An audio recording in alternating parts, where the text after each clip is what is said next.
ये बताएं कि दुआ ज़हरा और ज़हीर जब आपके घर रहे तो वो इकट्ठे सेपरेट किसी रूम में सोए थे या आप सबके साथ ही थे?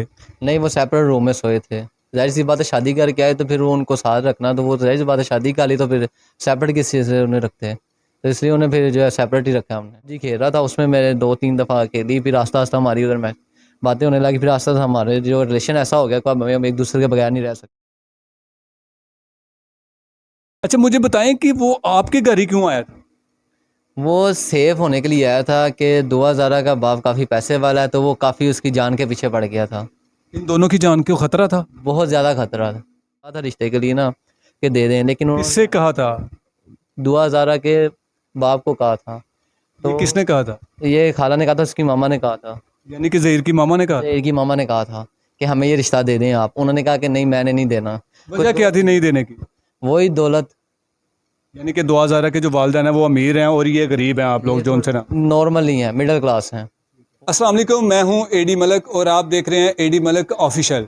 नाज़रीन, दुआ ज़हरा के मामले में मैं आज आपके सामने एक ऐसी दास्तान, एक एक ऐसी कहानी, एक ऐसा वाक़या मैं लेकर आया हूं जिसे सुनकर आप बिल्कुल हैरान हो जाएंगे। आपको यकीन नहीं आएगा कि ये क्या मामला था, ये कहानी कहाँ से चली और कहाँ जा पहुंची। मेरे साथ मौजूद है, मैं उनसे जानता हूं कि आपस में जब ये मिलते थे तो इनकी क्या गुफ्तगू होती थी, क्या इस शख्स को दुआ ज़हरा के मामले में कुछ इल्म था या नहीं। ये सारी कहानी क्या है, ये इसी की ज़ुबानी जानते हैं।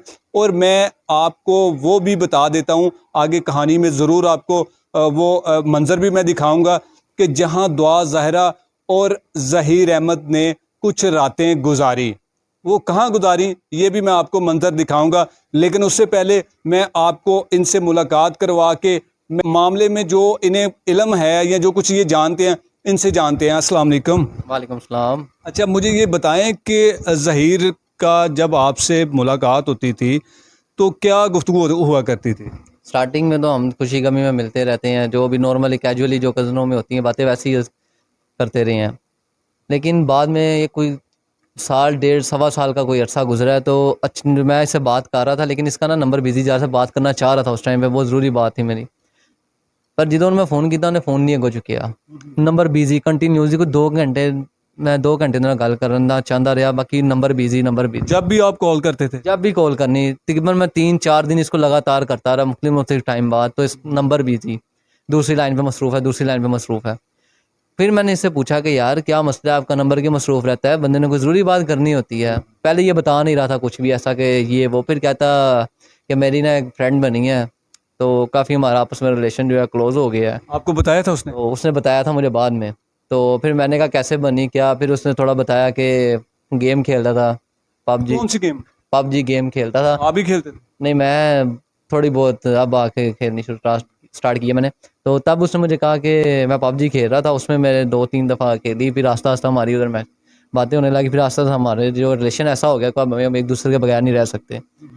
तो वो जब भी इन दोनों में प्यार बहुत ज़्यादा था, ये नो डाउट के नहीं था। अब क्या इसने क्या इसने आई, क्योंकि खाला ने कहा था रिश्ते के लिए ना कि दे दें, लेकिन किससे उन्होंने कहा था? दुआ ज़ारा के बाप को कहा था। ये तो किसने कहा था? ये खाला ने कहा था, उसकी मामा ने कहा था, यानी कि ज़हीर की मामा ने कहा था? ज़हीर की मामा ने कहा था कि हमें ये रिश्ता दे दें आप। उन्होंने कहा कि नहीं, मैंने नहीं देना। कुछ वजह क्या थी नहीं देने की? वही दौलत।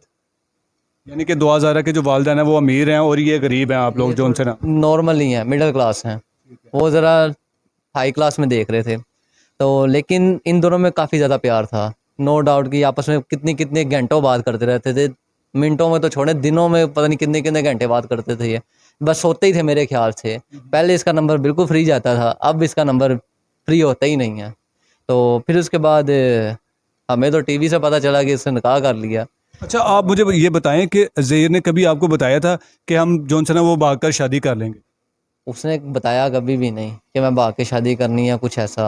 ये तो अचानक ही अचानक सारा कुछ हुआ, हमें तो समझ लेके ऐसे समझ उठे, अंधेरी आई तो चला कि ये हो गया, ये ऐसे पता चला। अच्छा, मुझे ये बताएं कि जब ज़हीर आपके घर आया था, आपको इल्म था? हमें इल्म नहीं था, जब वो आया हमें पता ही तब चला। अच्छा, किसी को नहीं पता किसी था? को नहीं था पता कि वो आ रहा है। हमें जब इधर आए हैं, वो दोनों आए हैं, तब हमें पता चला वो दोनों आए हैं। आके उसने क्या बताया था? आगे उसने बताया कि मैंने शादी कर ली है इसके साथ। तो हमने कहा फैमिली को बताया ये वगैरह। फिर खाला से पता चला कि उन्होंने इसी की फैमिली जो है दुआ हज़ारा के बाप से बात की थी 3-4 दफ़ा कि हमें रिश्ता दे दें, लेकिन अच्छा, मुझे बताएं कि वो आपके घर ही क्यों आया था? वो सेफ होने के लिए आया था कि दुआ हज़ारा का बाप काफ़ी पैसे वाला है, तो वो काफ़ी उसकी जान के पीछे पड़ गया था। इन दोनों की जान को खतरा था, बहुत ज़्यादा खतरा था, इसलिए अपने घर नहीं गया अभी इसलिए अपने घर नहीं गया। पहले ये किसी और प्लेस में आया, कहता मुझे इससे ज़्यादा सेफ जगह और कोई नज़र नहीं आई। नहीं तो आपके घर भी तो पुलिस पहुंच गई ना। पुलिस तो पहुंच गई, लेकिन वो कुछ दिनों बाद आई। अगर वो लोग, पुलिस के अलावा वो लोग अगर आ जाते तो वो तो इनको मार देते इधर आके। अभी भी लगता है कि इन दोनों की जान को खतरा है। अभी भी इन दोनों की जान को खतरा है, क्योंकि वो एक बाप है पैसों वाला, वो अपनी इज्जत को ऐसे तो नहीं जाने देगा। अच्छा, उसका बाप ये भी कह रहा है कि जी मेरी बेटी को इन लोगों ने जोन से ना वो वर्गलाया, ये कोई गैंग है। तो ये कौन सा गैंग है? आप भी उस गैंग में शामिल है? ये गैंग नहीं है, ये उसके दिमाग का ना बस फतूर है। किसके दिमाग का? ये जो कह रहा है कि ये गैंग है या ये सारा है, उसने बाकायदा निकाह किया, कोई ऐसे नहीं लेके आया। अच्छा, निकाह किया उसने? निकाह किया उसने, ऐसे नहीं कर दिया निकाह। जाहिर सी बात है निकाह हुआ है, फिर ही वो आया ना लेके। ज़ारा का बाप है, वो ये कह रहा है कि मेरी बेटी की इन लोगों ने जोन से ना वो नाजेबा किस्म की वीडियोस बनाई हैं, कुछ तस्वीरें बनाई हैं। तो ये क्या मामला है इसमें? खुद को अकल होनी चाहिए इस बात की कि उनके भी घर में माँ बहन बेटी सारे रिलेटिव में होते हैं सारे, लेकिन ऐसा कोई नहीं रखता। ठीक है, अब या तो उनके दिमाग में कोई ऐसा फतूर बढ़ा हुआ है जो उनको जो है ना समझ नहीं लगने दे रहा कि ये क्या ठीक है क्या गलत है। वो अपनी ही बेटी की इज्जत उछाल रहे हैं। वो पहले उनकी बेटी ज़रूर थी, लेकिन अब वो हमारी बेटी है। अच्छा, मुझे ये बताएं कि दुआ ज़ाहरा और ज़हीर जब आपके घर रहे तो वो इकट्ठे सेपरेट किसी रूम में सोए थे या आप सबके साथ ही थे? नहीं, वो सेपरेट रूम में सोए थे।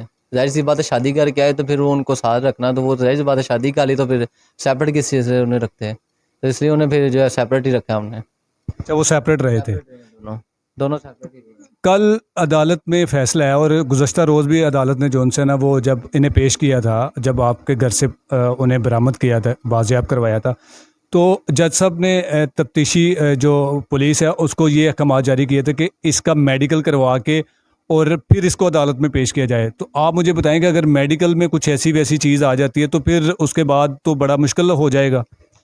पहले नंबर पे ਜਿਹੜੀ ਗੱਲ ਆਂਦੀ ਮੈਡੀਕਲ ਦੀ, ਮੈਡੀਕਲ ਹੋਇਆ ਆਇਆ ਉਹ ਤੇ ਠੀਕ ਹੈ, ਲੇਕਿन ਜੇ ਹਸਬੈਂਡ ਵਾਈਫ ਨੇ ਜੇ ਆ ਵੀ ਜਾਂਦਾ ਤੇ ਗਲਤ ਵੀ ਕੀ ਉਹਦੇ ਵਿੱਚ। तो मेरी बेटी की उम्र ही 18 साल से कम है, तो ये शादी तो मैं मानता ही नहीं हूँ, ये शादी नहीं है। देखें, जब कोर्ट मैरिज की गई है, जज के सामने पेश हो गए, उसने बोला है कि मेरी उम्र 18 साल है। ज़ुबानी कलामी तो उसने बोला मेरी उम्र 18 साल है, तो जज के सामने बोला, जज ने भी देखा है, तो वो कैसे कह सकते हैं कि उसकी उम्र 18 साल नहीं है। में जब पेश किया जाएगा तो अगर बयान आपके ख़िलाफ़ यानी कि ज़हीर के ख़िलाफ़ देती है तो उसके बाद क्या करेंगे आप? देखें, उसके बाद करना तो वो बात की बातें हैं। पहले तो मैं आपको एक बात ये क्लियर कर दूं कि अगर अदालत कर देती है दुआ हज़ारा के वालदैन के हक़ में फ़ैसला, तो दुआ हज़ारा अगर इधर नहीं ना रहेगी, रहेगी वो उधर भी नहीं।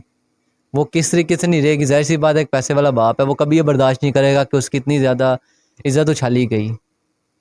तो उसको मेरे ख्याल से जो जहाँ तक मुझे लगता है वो उसको मार देंगे। बहुत सारे लोग ये भी कह रहे हैं कि जी आज जब आपका बेटा पकड़ा गया है तो आप लोग तरह तरह के किस्म के लोग जो उनसे ना वो मीडिया पर आके बयानात दे रहे हैं। तब आप कहाँ सोए थे जब आप इतने दिन को 50 दिन हो गया इस लड़की को घर से निकले हुए, तो तब कोई सामने नहीं आया। अभी आज क्या है, अब क्यों ऐसा हो रहा है कि आप लोग सामने आ रहे हैं? पहले तो मैं एक चीज़ क्लीयर करदा कि ज़ाहिर जी गल है, जो बंदे नूं पता लगना है कि मसला कितना खराब है फिर ही बंदे ने आना ना सामने। हुण सानूं तो इन्ना नहीं सी पता कि मसला इन्ना ज़्यादा खराब है। तो असीं टीवी वेखिया, टीवी ते सानूं पता लगा कि मसला इस हद तक चले गया, तो फिर मैं मुनासिब समझिया कि मैं भी बोलां।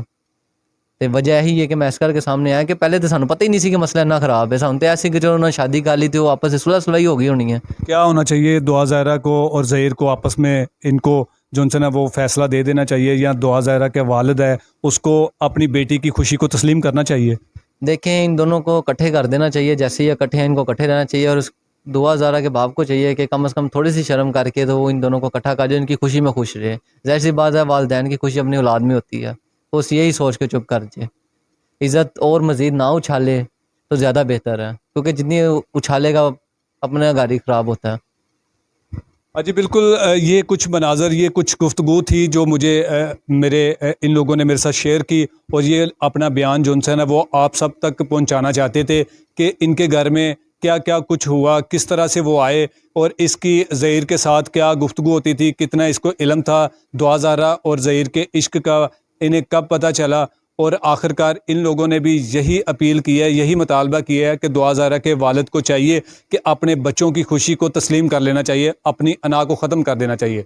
इसी के साथ मुझे दीजिए इजाज़त, मिलते हैं एक और अच्छी वीडियो में, तब तक के लिए अल्लाह हाफिज़।